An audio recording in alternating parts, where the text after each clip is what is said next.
This is the Newsload. Hi, I'm Carrie Anne Stevenson, and I'm here with Newsload. And today I am very excited to be able to interview Christopher Titus. Hello, Christopher. How are you? Hey, what's going on, kid? I'm pretty wonderful. It's a beautiful summer day. I'm excited to talk to you.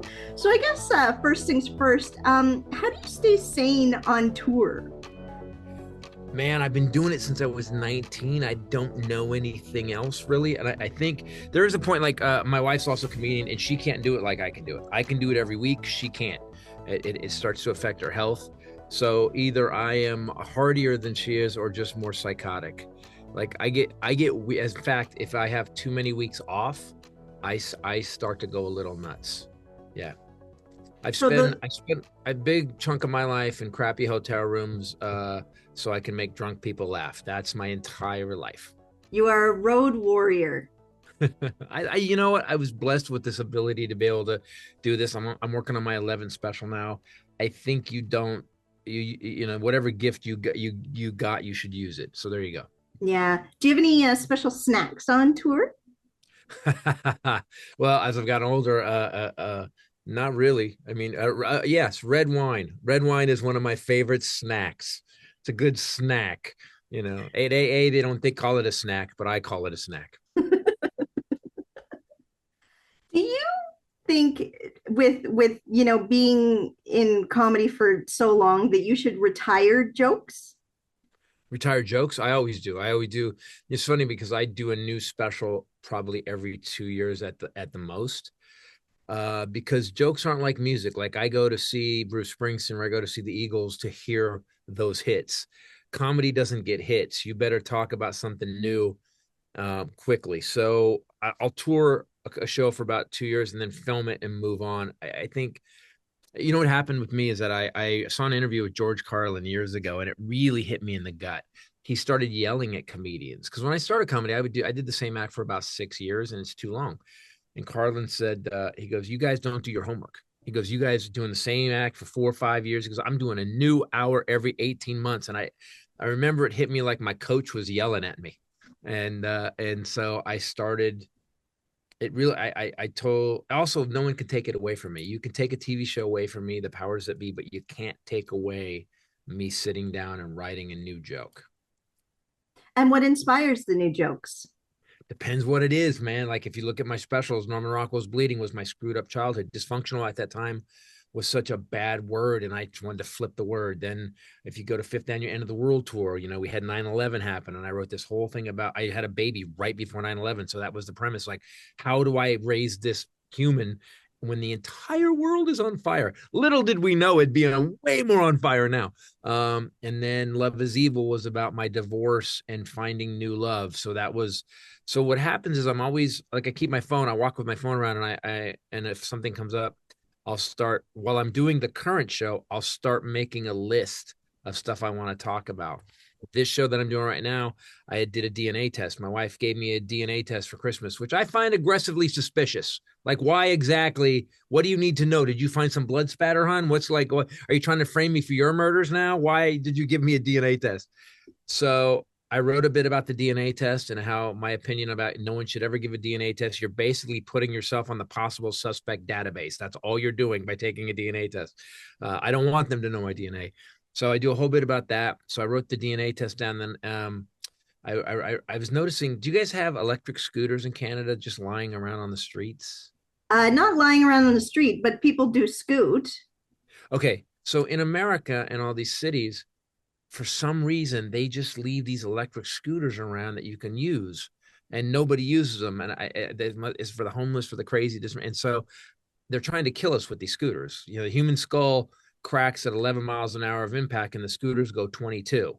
So someone did the thin the herd math on that one, and they don't rent helmets. So I don't quite understand. And I don't remember people just flipping out. If we could just get more scooters, all the problems will be solved. So I wrote the bit about that. And then I found out the DNA test forced me to find out that my family was one of the first families in the Massachusetts colony in 1635.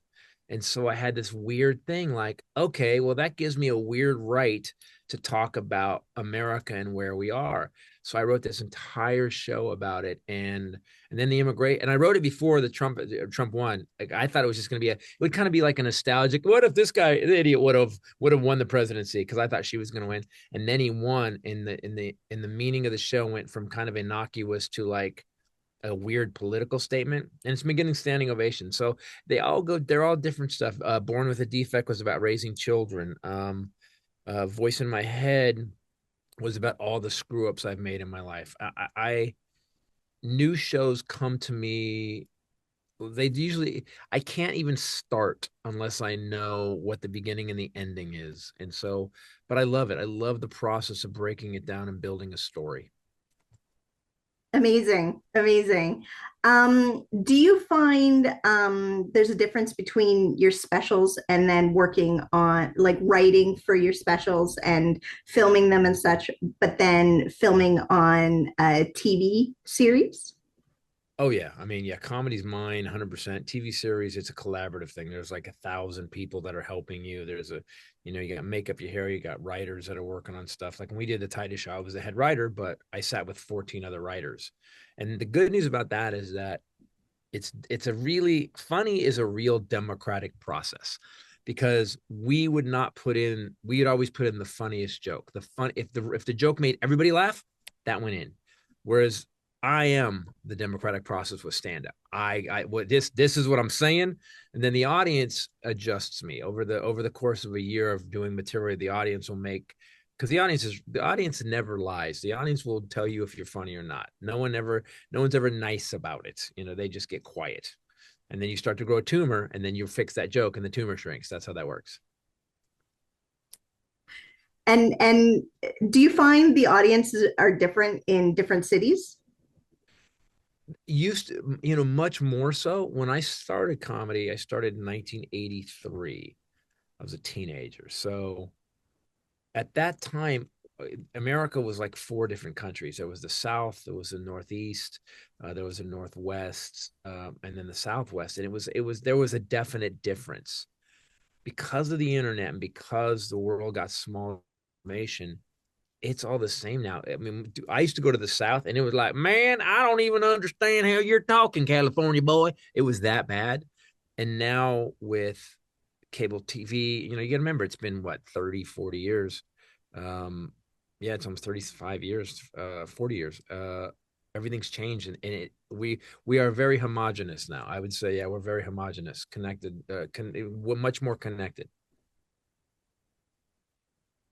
Have you met any celebrities that have left you starstruck?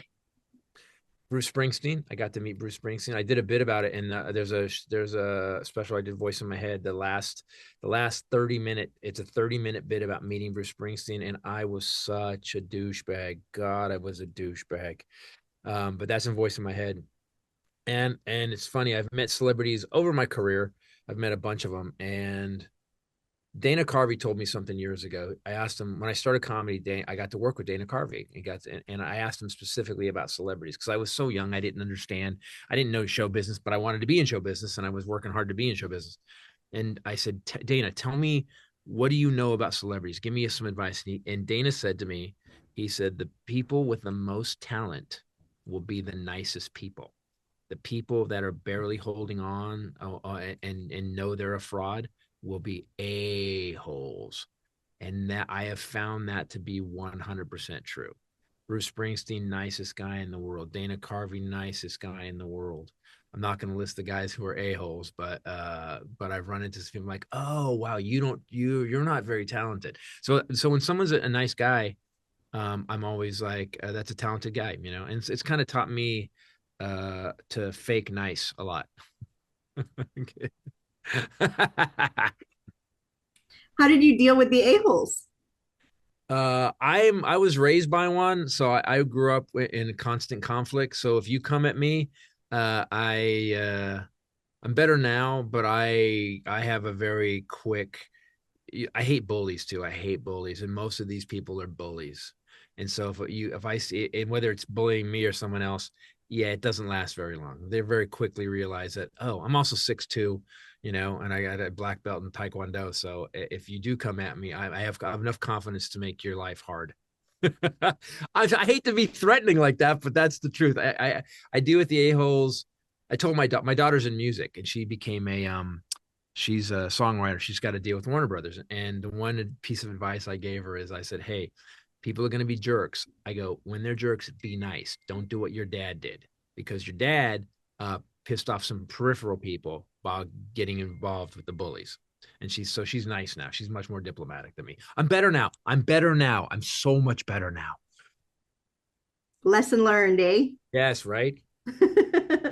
Being 6'2", I assume you were a tall teenager. Did you skateboard? I did. I skateboarded like crazy. I still do. I mean, I haven't for like the last 3 years, but I skateboarded up to a couple years ago. I love it. I snowboard too. I love snowboarding. God, I love wakeboarding. It's one. I'm being a California boy, man. It's just something that I've had. Skateboard in parks, vert. I had a vert ramp in my house when I had my TV show. I love it. Love it. Did you ever meet what's his face? Tony Hawk? Yes. I have met Tony Hawk. Yes. I took my son. My son got bees one year, and I got him.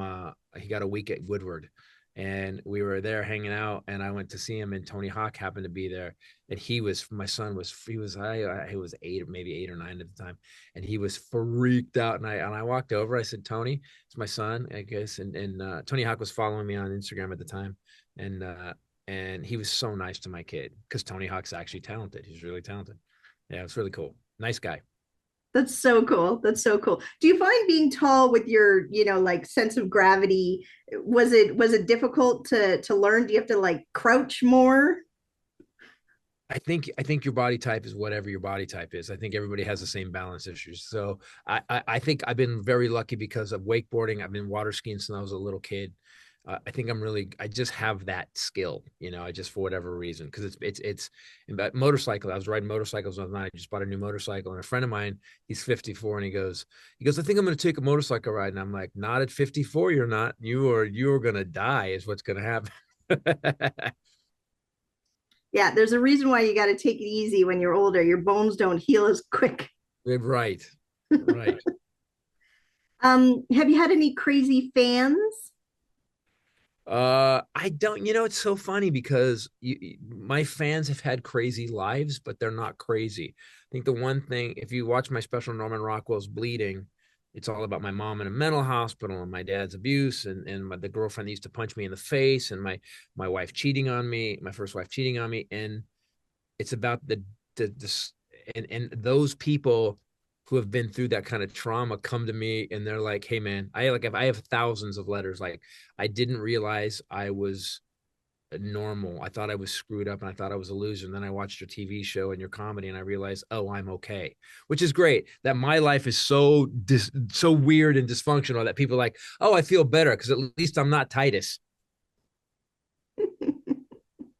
You're able to soothe their hurt, and that's exactly good. I give them an example of nightmare that they can live with. Yes. So you have a new special out, Doomed to Repeat. That's the one I'm working on now. The one I just finished is called Carrie Anne Monsters, and it's on my website now.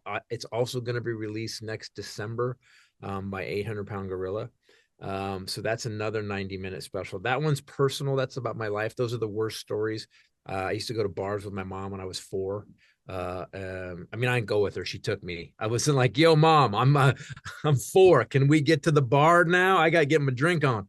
And then I hitchhiked. I ran away when I was 11 and hitchhiked, and then got on an airplane at 11. My mom left me in airports overnight. It's all about then my ex-wife said I beat my kid. So I tell that story, and it's the darkest show I've ever written, and it's on my website now called Carrie Anne Monsters. So if you had a really screwed up life and you want to feel better, go get that special. And then the one I'm working on now is called Doomed to Repeat. And that one's a kind of an exploration of where we are as a country right now. And the last bit is on immigration. And it's weird because the last part of the show, it's on my Instagram. You can see the bit. It's really about how can you hate immigrants in a country that was founded by immigrants, planned by immigrants, built by immigrants, and thrived because of immigrants? And I do a couple of jokes of like, maybe we should just give the Statue of Liberty booty shorts and some high heels and bend her over like we're doing the Constitution. And so it's a really, and the last line is pretty harsh, but I've been getting standing ovations in like North Dakota and like hardcore red areas. Cause I think at the core, because in Canada, don't you guys think we're all crazy now? Yes. Yes, absolutely. So we're not. So here's what I'm finding. There is a core group that is louder than everybody, and they're very small. It's about 30% of the people are really, and this pedophile thing with Jeffrey Epstein is really starting to flip them. Because I take a poll every night. When I go on stage as a stand-up, I take a poll every night with the audience, right? The audience is there. And so what I can always tell what they're thinking by the jokes they laugh at. And this bit about immigration is pretty harsh. I go through what Hispanic immigrants have invented for our country, and I make jokes about that. And the last line of the show is, it's the harshest last line I've ever put in a show. It says, if you guys, so you think because you were here first, you get to decide who stays and who goes. I go, because your tired, huddled masses yearning to be free got here before everybody. So, okay, I'm in. Whoever family was here first gets to decide who stays and who goes. But as somebody whose family's been here since 1635, which means the Tituses were pretty much here first, even though we did nothing, all I can say is if you hate immigrants in a country planned for, designed by, and built by immigrants, and you still hate immigrants, you need to get the fuck out of my country. And I say, thank you, good night. And they just go nuts. So you can tell people in Canada that it's not, our president does not represent us. I have to be honest, he really doesn't represent us. And even his people are starting to wake up to that. Yes. People please don't leave us, having, Canada. Please don't leave us, Canada, please. Well, we absolutely adore you, and absolutely I encourage our viewers to check out all your specials. And when is the Doomed to Repeat, you think, being released? Well, I'm not even ready to film it yet. I'll probably do it for another year. But Carrie Monsters is my, as my wife, who's also a comedian, says, by far my best special. And I was like, what do you mean by far? So it's on my website, ChristopherTitus.com. And then Doomed to Repeat, we're going to try to plan a Canadian tour. Amazing. Yeah. Wonderful. I love you wonderful. guys, by the way. Canada, you guys are such polite, smart people. And you know, there's parts of America that aren't so much. Well, thank you so much. We really appreciate it. And I can't thank you enough for your time. And you can just say one last thing. If you can say it loud, say it proud. I love Newsload. Got it. Ready? And just to be honest, deep down, I have to say, I love Newsload. Thank you, Christopher. And I hope you have the most wonderful day. You too, hon. Thank you so much. This is the Newsload.